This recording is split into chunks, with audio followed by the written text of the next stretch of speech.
También creo que damos gracias a Dios cada uno de nosotros por la vida de nuestro hermano Salvador, que ya tenemos noticias, ¿verdad? Que fue intervenido de esa cirugía de una hernia y el Señor lo ha sacado con bien. Sé que muchos estuvimos orando, esa fue la petición de él, ¿verdad? El domingo pasado, y Dios ha escuchado, ¿verdad? Esa petición, y damos gracias a Dios por ello, ¿verdad? Por ese motivo es que también esta tarde pues tengo el privilegio de poder compartir con ustedes, ¿verdad?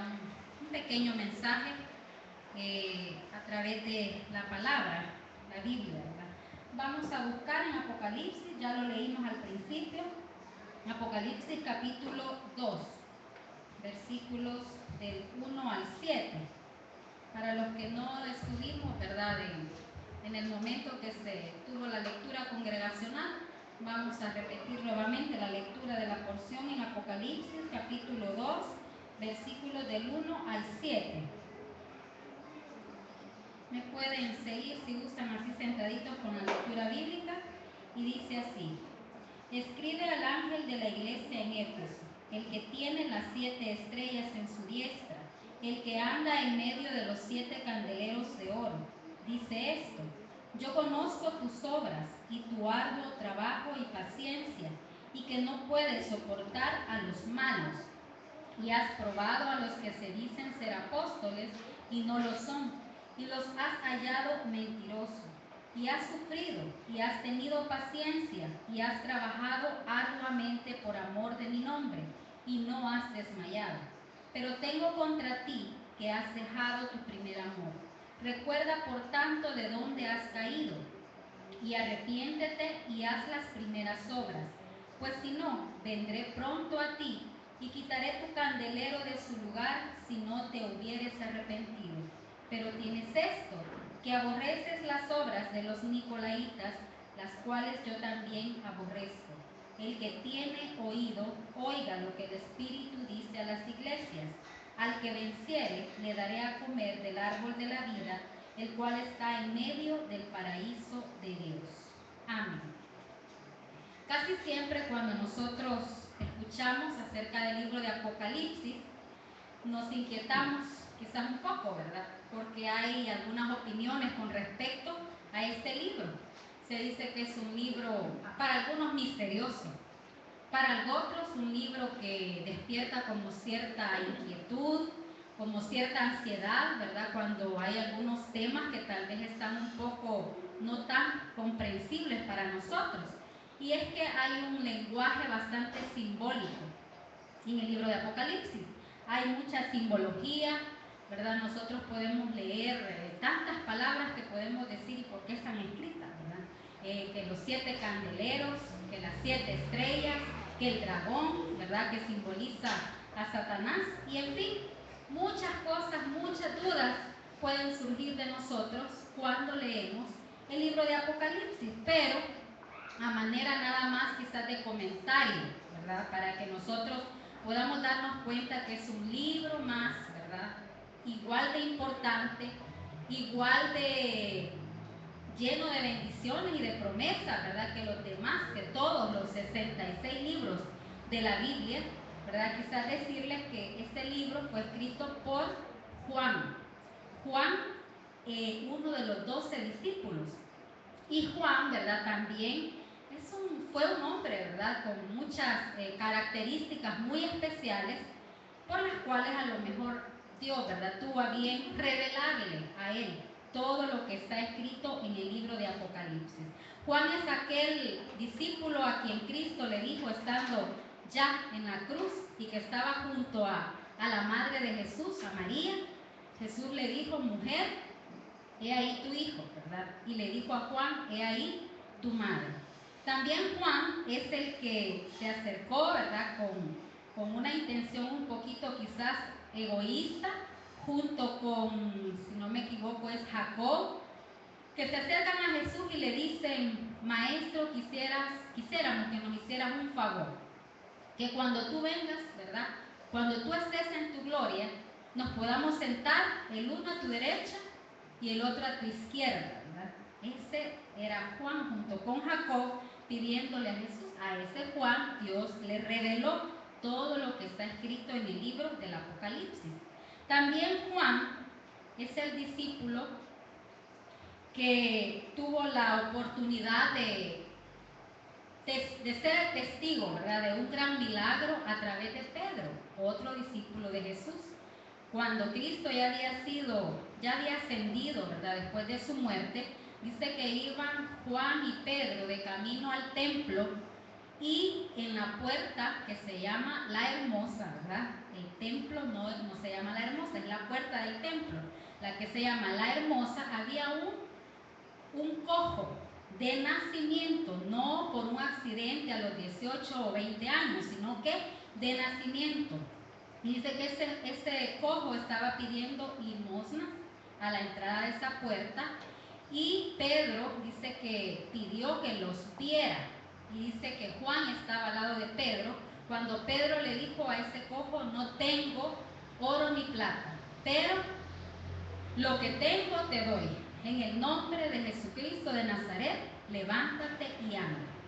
Entonces tampoco, ¿verdad?, podemos decir realmente que Juan había compartido con Jesús y tenía mucho que decir, y Dios lo eligió, ¿verdad?, para revelársele a través de todo lo que está escrito en el libro de Apocalipsis. Si ustedes ven en el capítulo 1, y lo quiero dejar claro para que podamos entender la otra porción que nosotros hemos leído. En Apocalipsis capítulo 1 dice así, me siguen con su vista: la revelación de Jesucristo que Dios le dio para manifestar a sus siervos las cosas que deben suceder pronto, y la declaró enviándola por medio de su ángel a su siervo Juan, que ha dado testimonio de la palabra de Dios y del testimonio de Jesucristo y de todas las cosas que ha visto. Bienaventurado el que lee y los que oyen las palabras de esta profecía y guardan las cosas en ella escritas, porque el tiempo está cerca. Así es que el libro de Apocalipsis no es un libro que esté prohibida su lectura, ¿verdad?, ni es un libro que deba de causarnos cierta apatía, ¿verdad? No, yo no entiendo el libro de Apocalipsis, no sé, ¿verdad?, qué es lo que quiere decir. Dios se lo reveló a Juan y lo dejó para su iglesia, y dice acá que somos bienaventurados al leer y al escuchar las palabras de esta profecía, porque tiene mucho acerca de los tiempos finales, de los tiempos futuros, pero también tiene exhortaciones, ¿verdad? También tiene exhortaciones, también tiene reflexiones para nuestra vida de forma personal y para nuestra vida como iglesia, tal como nosotros lo podemos ver ahora sí en la porción que nosotros hemos escuchado. Dice que Dios le dio el mandato a Juan de que escribiera. Bueno, escribe al ángel de la iglesia en Éfeso, el que tiene las 7 estrellas en su diestra, el que anda en medio de los 7 candeleros de oro, dice esto. Otra pequeña explicación, para que veamos que Apocalipsis no es un libro tan así que no podemos entender. Retrocedan con su vista al versículo 20, que está antes del capítulo 2, dice de la siguiente manera: el misterio de las 7 estrellas que ha visto en mi diestra y de los 7 candeleros de oro. Las 7 estrellas son los ángeles de las 7 iglesias, y los 7 candeleros que has visto son las 7 iglesias. También ahí, muchas veces Apocalipsis en su mismo contenido revela la simbología de lo que está usando dentro de sus porciones bíblicas. De manera que el que tiene las 7 estrellas, ¿verdad?, que dice acá que son los ángeles, según leímos en el versículo 20, y el que anda en medio de los 7 candeleros de oro. ¿Quiénes son los candeleros de oro? Las iglesias. Dice, escribe esto, ¿verdad? Dice esto. Entonces, ¿quién es el que se mueve en medio de nuestra iglesia? ¿Quién es el que anda en medio de nosotros como iglesia? Es nuestro Señor Jesucristo, ¿verdad? Entonces, el libro de Apocalipsis, como todos los libros y como el mensaje que vamos a leer, es aplicativo a la vida de la iglesia actual. Ustedes pueden decir, pero es que aquí dice que le escriba a la iglesia que está en Éfeso, ¿verdad? Y muchas veces nosotros queremos reducir el mensaje de la escritura. Eso fue escrito para la iglesia de Éfeso, o decimos eso fue escrito para el pueblo de Israel. Pero si nosotros, es otra de las grandes, ¿verdad? Bendiciones en la Biblia, que la Biblia tiene un lenguaje y un mensaje universal para todas las personas, para todas las naciones, para todas las lenguas, ¿verdad? Y si no, basta con que nosotros leamos San Juan 3:16, que dice,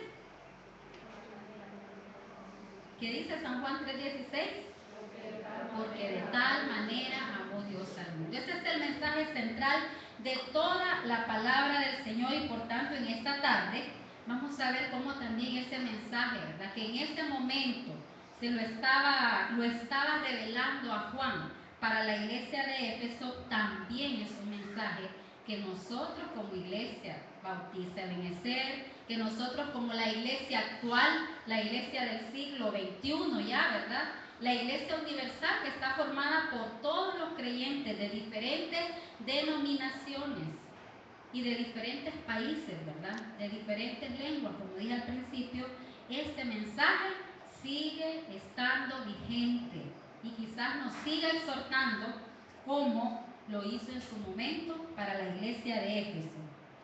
Y empieza haciendo una advertencia y dice: yo conozco tus obras y tu arduo trabajo y paciencia, y que no puedes soportar a los malos, y has probado a los que se dicen ser apóstoles y no lo son, y los has hallado mentirosos, y has sufrido y has tenido paciencia, y has trabajado arduamente por amor de mi nombre, y no has desmayado. Y luego viene la advertencia y dice: pero tengo contra ti que has dejado tu primer amor.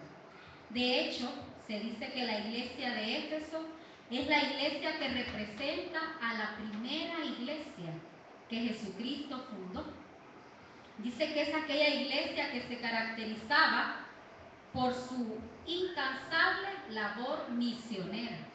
Para nosotros poder entender realmente a qué se está refiriendo, quién era la iglesia de Éfeso, nosotros podemos ir al libro de los Hechos y podemos darnos cuenta ahí cuál era el accionar de la iglesia en Éfeso. Y va a ser muy fácil, ¿verdad?, poder entender todo lo que en primer lugar está reconociéndole todo lo positivo, ¿verdad? Le dice: conozco tus obras, tu arduo trabajo. Dice: tu paciencia, que no puedes soportar a los malos. Nosotros podemos recordar, la iglesia, decía el día de ayer nuestro hermano, el pastor de allá de Ozatlán, nuestro hermano Gertrudis, que no llamemos iglesia primitiva, ¿verdad?, a la iglesia que fundaron los apóstoles, porque es como usar un término que lo estamos dejando como desfasada, ¿verdad?, como algo que quedó en la antigüedad y que es algo primitivo, algo que no es, por así decirlo, ya no es de moda, o que ya no podamos nosotros darle la importancia que se merece. Pero esa que es llamada, ¿verdad?, la iglesia primitiva, practicó cada una de estas características que a través del mensaje a Éfeso se está mencionando. Una iglesia paciente, una iglesia, ¿verdad?, que dice que probaba a los que se decían ser apóstoles y no lo eran, y los hallaban mentirosos, y que ha sufrido. Nosotros podemos leer también allá en el libro de los Hechos cuánta persecución, ¿verdad?, el costo que tuvo para la iglesia allá en Éfeso, ¿verdad?, o allá en el libro de los Hechos, el precio que tenía para esa iglesia proclamarse la iglesia de Cristo, o proclamarse los discípulos de Cristo, o proclamarse los seguidores de Cristo. ¿Por qué? Pagaban con su vida, ¿verdad? Fue una iglesia perseguida, fue una iglesia azotada, ¿verdad? Conocemos a un Pablo que se dedicó a la persecución de la iglesia.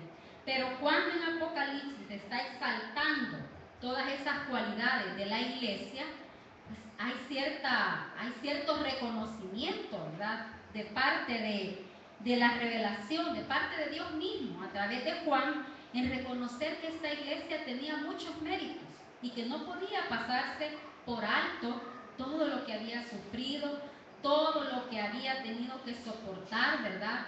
Porque se llevara a cabo aquella misión que le fue entregada a aquellos apóstoles, ¿verdad? Antes de que Cristo ascendiera a las alturas y les dio ese mandato y les dijo: ir por todo el mundo y predicar el Evangelio, ¿verdad? Eso era lo que movía a la iglesia en el libro de los Hechos. Y por eso acá los está elogiando y les dice: yo conozco tus obras. Pero cuando se escribe, cuando Dios se revela a Juan, según lo que nosotros vemos en el libro de Apocalipsis, el tiempo ha transcurrido, ¿verdad? El tiempo ya transcurrió y han pasado muchos años desde aquel tiempo en que la iglesia de Éfeso, simbólicamente, ¿verdad?, que es la iglesia que fundaron los apóstoles, ha pasado algún tiempo ya para que se escriba, ¿verdad?, para que se revele Dios a través de esta palabra y tenga que advertirles y decirles: pero tengo contra ti que has dejado tu primer amor. Dios no había olvidado y en ningún momento va a olvidar, ¿verdad?, la obra, la acción, lo que mueve a la iglesia, y no va a olvidar aquellas épocas, ¿verdad?, de fervor de la iglesia. Por cierto, dice que Éfeso significa eso, fervor. Era una iglesia fervorosa por llevar la palabra, ¿verdad? Y Dios no lo iba a olvidar. Pero quien había llegado al punto de olvidarse de sus primeras prácticas, ¿verdad?, de sus primeros principios, había sido la misma iglesia. Y le dice: tengo contra ti que has dejado tu primer amor. Fíjense que hay otra versión de la Biblia que a mí me gusta y por aquí la había anotado, que dice, para que veamos otra idea de esa frase, que tengo contra ti que has olvidado tu primer amor. Dice: tengo una cosa contra ti, que ya no tienes el mismo amor que al principio. Es otro sentido, ¿verdad?, de la palabra, que siempre nos da la misma idea. Decimos nosotros en la otra versión: tengo contra ti que has dejado tu primer amor. Has dejado tu primer amor. Pero acá nos dice: tengo contra ti que ya no tienes el mismo amor que al principio. ¿Cuántos aquí en el matrimonio les han reclamado esta frasecita? Has cambiado, ¿verdad? Ya tu amor ya no es el mismo. En las parejas se suele decir, ¿verdad? Es que ya no veo que sintas el mismo amor. Es una analogía o es una comparación bastante válida. Pero, ¿a qué amor se refería Juan? ¿A qué amor se estaba refiriendo Juan cuando, mejor dicho, Dios, ¿verdad?, revelándose a Juan? ¿A qué amor se estaría refiriendo cuando le dice: tengo contra ti que ya no tienes el mismo amor que al principio? Dice, por acá he anotado unas ideas: al amor que se manifiesta cuando nos encontramos por primera vez con el Evangelio.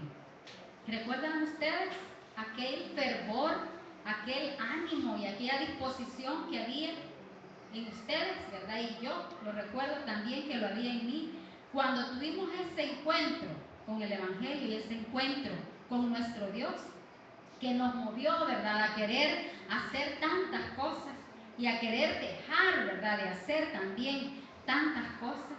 Eso mismo también la iglesia lo había vivido. Aquellas prácticas, ¿verdad?, donde no importaba poner la vida en peligro, no importaba enfrentarse a los políticos, ¿verdad?, como Juan y Pedro, que se enfrentaban a las autoridades en ese momento políticas y se tenían que decir: nosotros venimos en el nombre de Jesucristo de Nazaret. Ellos lo hacían, ¿verdad? Ese amor es el que estaba reclamando nuestro Dios, el que reclama que se ha perdido. También el amor que se refleja en un celo y un deseo ardiente por alcanzar a los perdidos, a los que no conocen de Cristo. El amor que no solo se preocupa por la condición espiritual del ser humano, sino que se interesa por el ser humano de forma íntegra. Ese es el amor del que testificó y que vino a mostrarnos Jesucristo, ¿verdad? Nosotros a veces creemos que El amor que Dios quiere que tengamos es aquel que nos hace decirle a la otra persona, mira, Dios te ama. Y esa es una realidad que aunque yo no se lo diga a mi vecino, a mi amigo, a mi amiga, es una verdad. Dios lo ama, ¿verdad?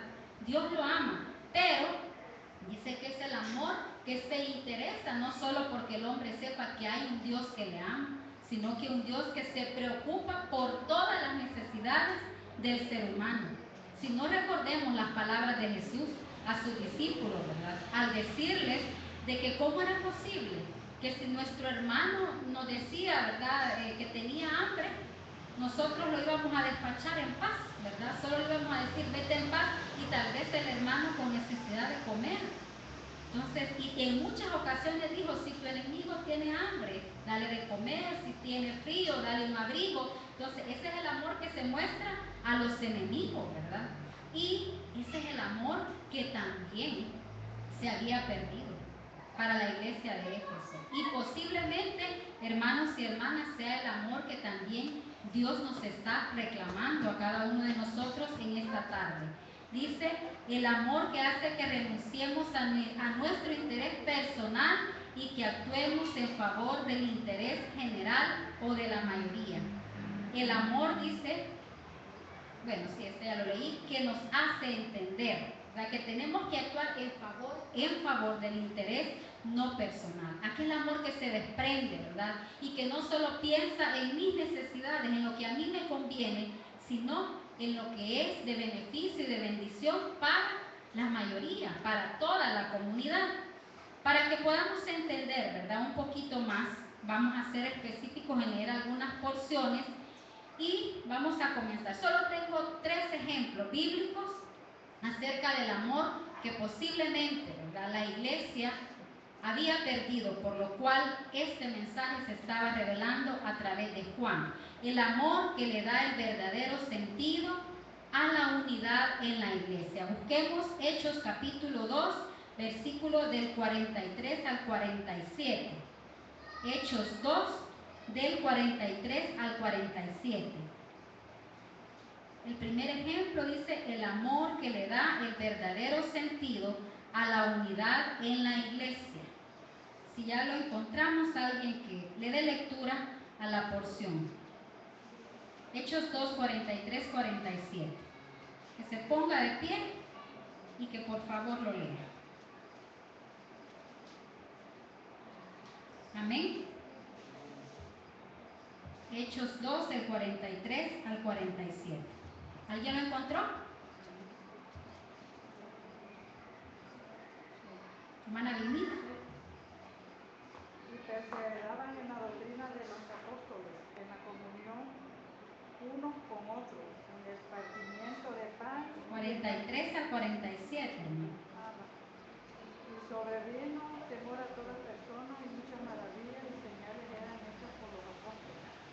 Todo lo que habían creído estaban juntos y tenían en común todas las cosas. Y vendían sus propiedades y sus bienes y los repartían a todos según la necesidad de cada uno. Y perseverando unánimes cada día en el templo y partiendo el pan en las casas, comían juntos con alegría y sencillez de corazón, alabando a Dios y teniendo favor con todo el pueblo. Y el Señor añadía cada día a la iglesia los que habían de ser salvos. Amén. Esa era la práctica de la iglesia. Está diciendo en el libro de Apocalipsis, se nos está diciendo, ¿verdad?, el amor que le da un sentido a la unidad dentro de la iglesia. Aquí, en esta porción, nosotros vemos reflejados en qué consistía la unidad.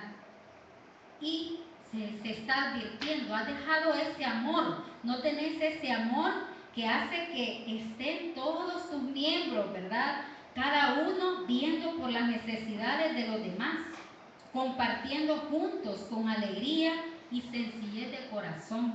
Y dice aquí, alabando a Dios y teniendo favor con todo el pueblo, es decir, teniendo la simpatía, ¿verdad?, por la aprobación, bien visto por todo el pueblo. Ese es el amor que muchas veces nosotros perdemos como iglesia, o tal vez de forma personal. ¿verdad? Y nosotros queremos reducir quizás la unidad de la iglesia. No es lo mismo, ¿verdad?, que estar juntos. Una cosa es que nosotros en este momento estamos juntos en el mismo lugar, a la misma hora, por el mismo motivo, ¿verdad? Porque hay un culto de proclamación que comienza a las 3:30 de la tarde, o 3 de la tarde. Pero la unidad que practicó la iglesia original, la iglesia de los apóstoles, es una unidad que se reflejaba precisamente en eso, en unidad espiritual, en unidad velando los unos por los otros. Quizás nos preocupe el hecho, o nos inquieta, ¿verdad?, pensar que la primera iglesia vendía todas sus propiedades y nosotros no querramos llegar a ese extremo, ni creo que Dios, ¿verdad?, esté esperando de nosotros que lleguemos a ese extremo, pero que no perdamos la conciencia, ¿verdad?, de que todas nuestras posesiones, todo lo que tenemos materialmente, ya sea nuestra casa, nuestro trabajo, nuestro vehículo, también puede ser de bendición para las necesidades de otros hermanos, ¿verdad? Y también podemos ponerlo al servicio del Señor. Y no nada más venir, ¿verdad? Y con qué alegría darle gracias a Dios porque el Señor me bendijo con un vehículo, me bendijo con una casa, me bendijo con un trabajo, pero yo de eso, yo no quiero aportar nada, ni quiero ponerlo a disposición de la iglesia o de las necesidades de la iglesia. La iglesia de los apóstoles se atrevió y tenía ese gran amor, ¿verdad?, como para decir, vendamos todas nuestras propiedades y vamos para que a nadie le haga falta nada. Dice aquí que repartían a todos según las necesidades de cada uno y perseveraban unánimes cada día en el templo y partiendo el pan en las casas, comían juntos con alegría y sencillez de corazón. Muchas veces, ¿verdad?, cuando nosotros tenemos aquí la oportunidad de compartir, por ejemplo, en diciembre, una cena fraternal, una cena navideña, ¿verdad?, o tenemos otro tipo de actividad, nuestro aniversario, ese amor que Dios espera de nosotros es ese amor que se va a mover en compartir con alegría y sencillez de corazón. Pero a veces nos atrapa, ¿verdad?, otro tipo de sentimientos, otro tipo de emociones, y lo que menos hacemos a la hora de estar juntos como iglesia es compartir con gozo. Hay tantas cosas que nos roban la paz, que nos robaron la tranquilidad, y ya ni disfrutamos, que es un día, ¿verdad?, nada más quizás que tenemos la oportunidad de compartir alguna comida juntos y venimos con otras actitudes y venimos con aquello que ni queremos saludar a aquel hermano o venimos con alguna molestia, pero dice que la iglesia aquí compartía juntos con alegría y con sencillez de corazón, ¿verdad? Esto es algo que tiene que ver con nuestra vida espiritual, sencillez de corazón. ¿Qué es lo contrario a la sencillez de corazón? Podría ser el orgullo, ¿verdad?, de corazón, la altanería de corazón. Quizás en nuestra iglesia no se dé, ¿verdad?, de eso.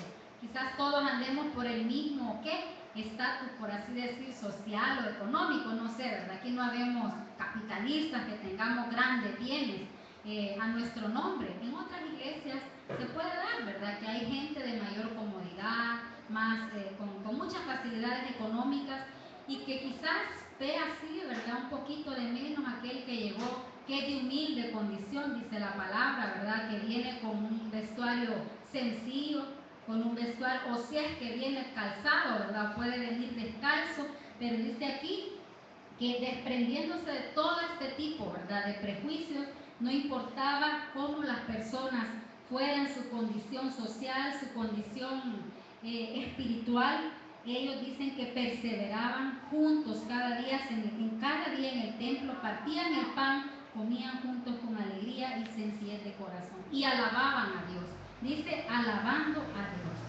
Ahí, ¿verdad?, yo creo que no había ninguna duda que esa alabanza, que esa iglesia en ese momento dedicaba al Señor, como nosotros aquí cuando nos dedicamos a cantar en el tiempo de las alabanzas. Creo que esa alabanza Dios la veía con qué agrado, ¿verdad?, porque Él conocía a todos su condición espiritual, su condición emocional, y en ellos no había, ¿verdad?, ningún tipo de, ya está el hermano tal, mira cómo ha venido la fulana de tal. Ellos practicaban verdaderamente la unidad con gozo, con alegría, todos gozosos porque a nadie le faltaba nada. Todos tenían para las necesidades de todos. Otra forma, ¿verdad?, acerca del amor que posiblemente Dios está esperando de parte de nosotros y que nos invita a que nosotros nos volvamos o nos esté reclamando, ¿verdad?, que nosotros hemos dejado ese amor. Es el amor que nace de la convicción de nuestra fe en el nombre de nuestro Señor y Salvador Jesucristo. Veamos Hechos capítulo 4, ahí mismo, ¿verdad?, en Hechos, un poco más adelante, Hechos capítulo 4, versículos del 5 al 12. Dice así: aconteció al día siguiente que se reunieron en Jerusalén los gobernantes, los ancianos y los escribas, y el sumo sacerdote Anás y Caifás y Juan y Alejandro y todos los que eran de la familia de los sumos sacerdotes. Vamos a decir el poder religioso, ¿verdad?, de ese momento. Y poniéndoles en medio, les preguntaron: ¿con qué potestad o en qué nombre habéis hecho vosotros esto? Entonces Pedro, lleno del Espíritu Santo, les dijo: gobernantes del pueblo y ancianos de Israel, puesto que hoy se nos interroga acerca del beneficio hecho a un hombre enfermo, de qué manera éste haya sido sanado, sea notorio a todos vosotros y a todo el pueblo de Israel que en el nombre de Jesucristo de Nazaret, a quien vosotros crucificasteis y a quien Dios resucitó de los muertos, por él este hombre está en vuestra presencia sano. Este Jesús es la piedra reprobada por vosotros los edificadores, la cual ha venido a ser cabeza del ángulo. Y en ningún otro hay salvación, porque no hay otro nombre bajo el cielo dado a los hombres en que podamos ser salvos. El amor que nace de la convicción de nuestra fe en el nombre de nuestro Señor y Salvador Jesucristo. Para nosotros hoy es fácil, ¿verdad?, llamarnos cristianos, como decía al principio, pero la primera iglesia realmente tenía que llenarse de ese coraje, ¿verdad?, decir en ese momento el nombre de Jesús, hablar de la doctrina de Jesucristo, hablar de la resurrección de los muertos, ¿verdad? Implicaba realmente, y yo ahí sí digo, amar a Dios, tener ese amor, ese fervor que yo había encontrado cuando me encontré con Cristo, como para estar segura, ¿verdad?, de decirle a quien sea. En este caso, ellos estaban enfrente de las autoridades religiosas, ¿verdad?, el sumo sacerdote, hasta los gobernantes, ¿verdad?, también los líderes políticos, los ancianos, los escribas, y estaban cuestionándoles acerca de un beneficio. ¿Y cuál es ese beneficio? Es acerca del milagro que se hizo en el cojo, ¿verdad?, que habían sanado Dios a través de Pedro. Imagínense ustedes, un sistema, ¿verdad?, un sistema de gobierno, un sistema político, lo que sea, que se atreva a cuestionar a la iglesia por un beneficio recibido en favor de una persona, que ellos como autoridad no lo podían hacer, como seres humanos no lo podían hacer, pero estaban cuestionando a la iglesia que en ese momento estaba, ¿verdad?, fervorosa, que estaba viviendo su primer amor, y le estaban diciendo: digan ustedes en nombre de quién o por quién ustedes están haciendo esto. Y dice que los discípulos, sin negar, ¿verdad?, en ningún momento, si no me equivoco fue Pedro el que se propuso, ¿verdad?, salir en defensa de la iglesia y de sus convicciones. Dice que dijo claramente: este Jesús es la piedra reprobada por vosotros. Les estaba diciendo: es el Jesús que ustedes rechazaron. Esta obra la hemos hecho en el nombre de Jesús, al que ustedes crucificaron. Y eso a las autoridades, ¿verdad?, al poder, les molestaba mucho más, porque no solamente estaban confesando, ¿verdad?, y diciendo: lo hacemos en el nombre de Él, sino que estaban recriminándole que ellos lo habían matado, al que ustedes crucificaron, dice acá. Y dice que ha venido a ser cabeza del ángulo, y en ningún otro hay salvación, porque no hay otro nombre bajo el cielo dado a los hombres en que podamos ser salvos.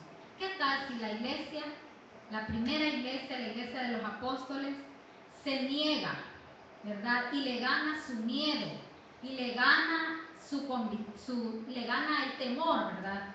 La inseguridad le gana, y callan esa gran verdad, y se niegan a proclamar el nombre de Jesucristo. Nosotros no hubiéramos alcanzado, ¿verdad?, la bendición de llegar a conocer a Jesucristo, de llegar a encontrarnos con el Evangelio que dice que conoceréis la verdad y la verdad os hará libre. Y nosotros experimentamos la libertad que hay en Cristo Jesús, ¿verdad? La esperanza de la vida eterna. Hoy es muy bonito nada más leerlo y decir que nosotros tenemos la esperanza de la vida eterna. Pero resulta que hubo una iglesia, ¿verdad? Hubo un grupo de hombres en su momento, ¿verdad? En los tiempos después que Cristo murió, que tuvo que vencer todo temor. Y movido por el amor, ¿verdad?, que nacía de una convicción de creer en el nombre de nuestro Señor y Salvador Jesucristo y de proclamarlo. Ahora bien, nosotros, de forma personal, podríamos también decir que estamos convencidos, ¿verdad?, de ese nombre en el que hemos creído, o también tenemos temor, o también tenemos la inseguridad de si testifico, de ser o no cristiano, ¿verdad?, porque vaya a ser que sea señalado, porque hoy ya no es porque nos van a llevar presos, ¿verdad? Hoy ya no es porque nos van a dar unos latigazos, ¿verdad? Hoy nuestro miedo puede ser es que se van a burlar, ¿verdad? Es que van a empezar a molestarme, que ya ni usan esas palabras del aleluya ni nada de eso, ¿verdad? Hoy ya no hay excusa que digan, y aunque lo siguieran practicando y lo dijeran, ¿cuánto puede doler que nos digan el aleluya, el hermano, ¿verdad? Que una compañera o compañero de trabajo tire una indirecta y diga, vea, ahí va la hermana, ve, la hermana, ya vino la hermana o el hermano. ¿Cuánto puede dolernos eso? ¿O qué tan grande puede ser nuestro amor para soportar algo así?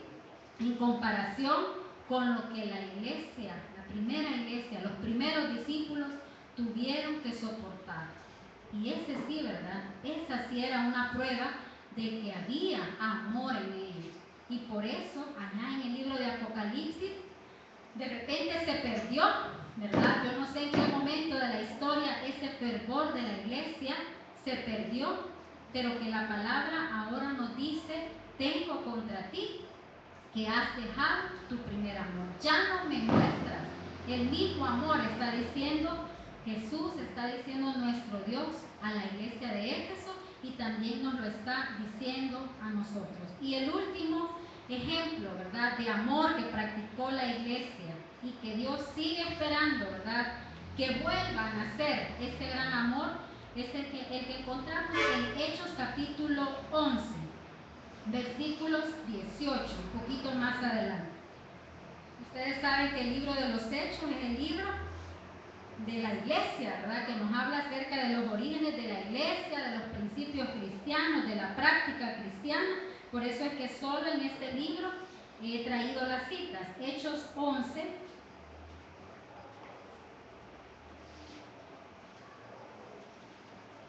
vamos a leer del 16 al 18. Este es el último punto y yo lo puse bajo esta idea: el amor que vence todo prejuicio religioso y de cualquier tipo para proclamar el Evangelio.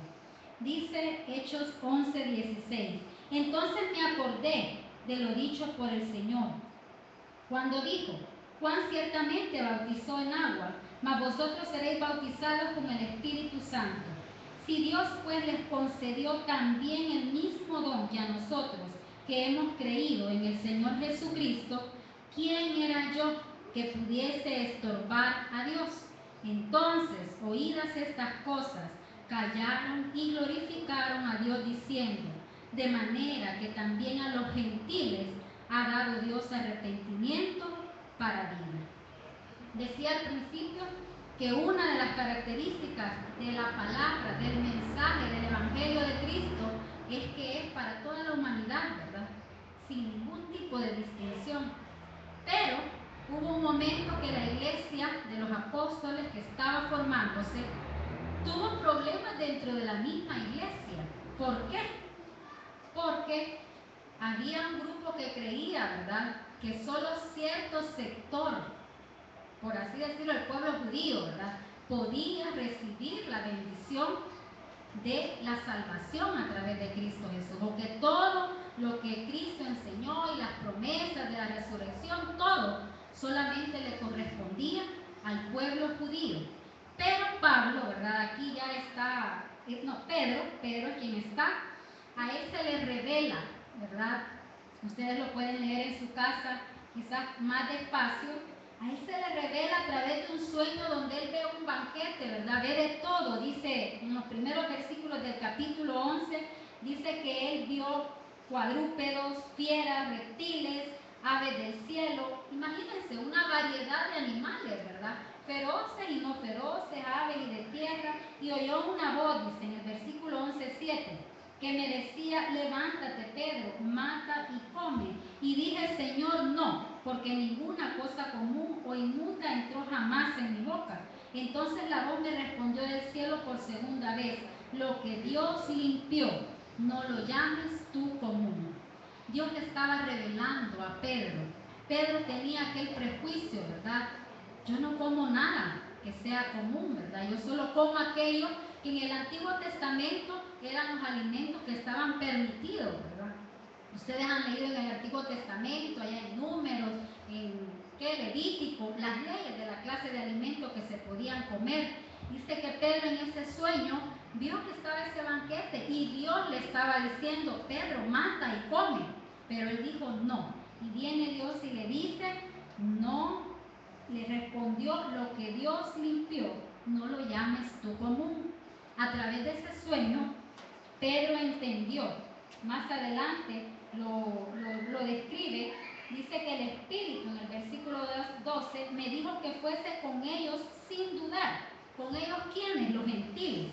Fueron también conmigo estos 6 hermanos y entramos en casa de un varón, quien nos contó cómo había visto en su casa un ángel que se puso en pie y le dijo: envía hombres a Jope y haz venir a Simón, él, el que tiene por sobrenombre Pedro. Él te hablará palabras por las cuales serás salvo tú y toda tu casa. También estaba preparando a una familia, ¿verdad?, a un hogar que no era judía, que era gentil. Todo el que no era judío era considerado gentil. Y también Dios obró en esa familia, le reveló que Pedro iba a llegar. Y entonces, dice ahí lo que leímos en el versículo 16, entonces me acordé de lo dicho por el Señor cuando dijo: Juan ciertamente bautizó en agua, mas vosotros seréis bautizados con el Espíritu Santo. Si Dios le concedió también el mismo don que a nosotros que hemos creído en el Señor Jesucristo, ¿quién era yo que pudiese estorbar a Dios? Podemos nosotros muchas veces ser un estorbo, hermanos, para que el mensaje de la palabra llegue a toda persona. ¿En qué sentido? Muchas veces nosotros tenemos el mismo tipo de prejuicio, ¿verdad?, que estaba embargando el corazón de algunos de los primeros creyentes, que se creían ser la raza, por así decirlo, escogida, ¿verdad?, para salvación, que creían que Cristo solo había muerto por ellos, ¿verdad?, por los judíos. Pero tenemos que nosotros despojarnos y no ver no tener ningún tipo de discriminación. Algo bien sencillo, algo quizás un ejemplo muy sencillo, ¿verdad?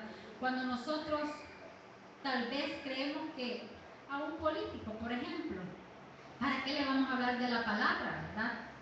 Y la palabra es clara y dice que también, ¿verdad?, también para Cristo, también Cristo murió por ese político, un religioso, de cualquier religión que sea.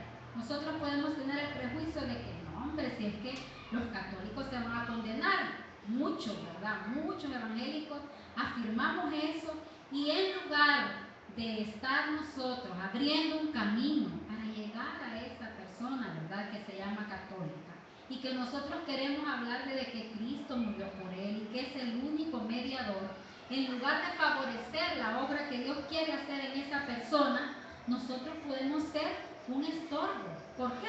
Por nuestro prejuicio religioso, ¿verdad? De creer que para ellos no está la salvación.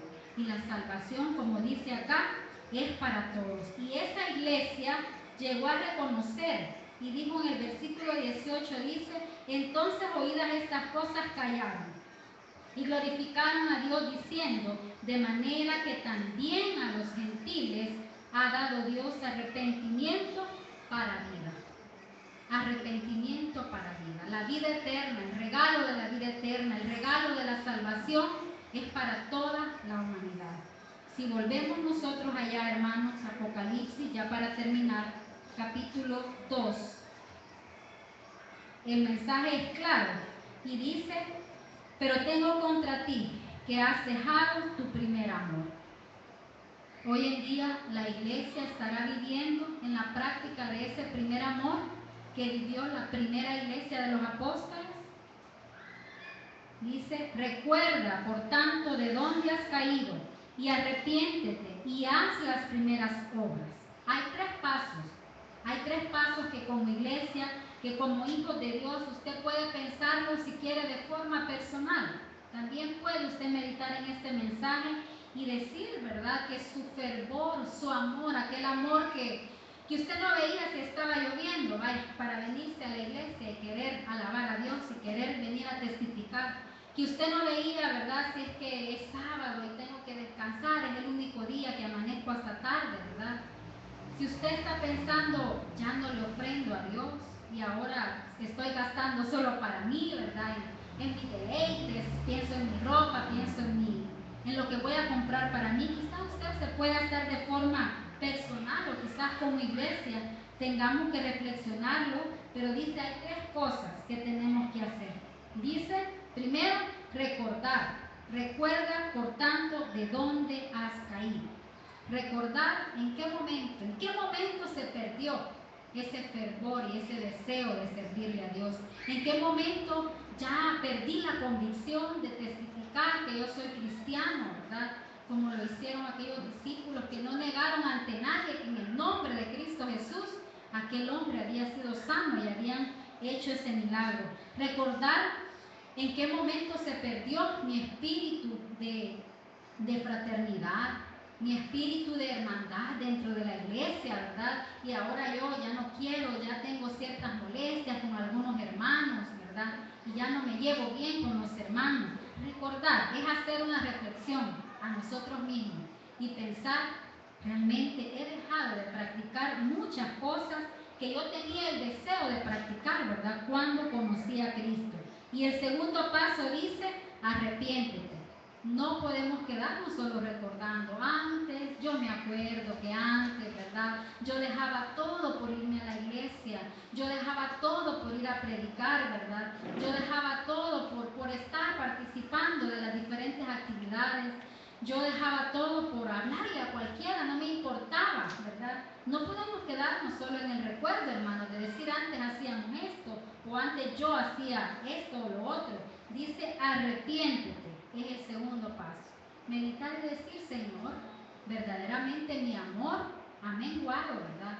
Verdaderamente lo que yo antes te demostraba, como yo te demostraba mi amor, ya no es el mismo. Te he fallado y he dejado de hacer muchas cosas. Y dice, la última sugerencia es, haz las primeras obras. Nada complicado, hermanos, ¿verdad? Si nos preguntamos cómo podemos volver a vivir en ese primer amor que nos habla la Biblia, sencillo, dice aquí, haz las primeras obras. Vuelve, ¿verdad? Vuelve a ser aquel que me buscaba con todo deseo, que se levantaba por las mañanas y lo primero que hacía, ¿verdad?, era orar, porque yo no podía irme sin orar y sin sentir que estaba en comunión con Él. Solo se trata de volver y hacer las primeras obras. Y dice, el que tiene oído, oiga lo que el Espíritu dice a las 7 iglesias. Acá, hermanos, el mensaje es, ¿verdad?, para el que tiene oídos. ¿Cuántos tenemos oídos aquí? Todos, ¿verdad? Todos estamos aquí escuchando esta tarde lo que la palabra nos está diciendo. Y dice que oigamos lo que el mensaje tiene que decir para la iglesia. Pero no solo que oigamos, ¿verdad?, que reflexionemos y que volvamos. como dice, a las sendas antiguas, ¿verdad? Pero a las sendas aquellas que eran en el camino del Señor, ¿verdad? En ese enamoramiento para con nuestro Dios. ¿Es posible volver a ese primer amor, hermanos? ¿Qué creen ustedes?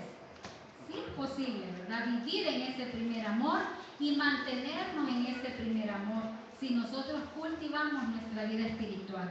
Si no tenemos la Biblia cerrada en la casa, si no somos apáticos a los espacios de la iglesia, ¿verdad? De lectura, de estudio, de la palabra, porque ese es nuestro alimento espiritual. Y cuando descuidamos esas disciplinas para nuestra vida, se aplaca, ¿verdad?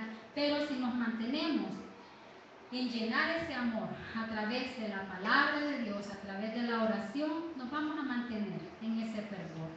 Y no nos vamos a ver confrontados, ¿verdad? Porque podemos hacer muchas cosas, como aquí lo dice la palabra. Conozco tus obras. Dios puede ver que yo corro para ir a cualquier actividad de la iglesia, ¿verdad? Puedo desprenderme de algo, no se puede hacer tantas cosas, pero tiene que ser en el amor, ¿verdad? En el amor con conciencia de lo que Dios ha hecho, ¿verdad? También por mí, que sea Dios quien nos ayude a volver a nuestro primer amor, a mantenernos en ese primer amor.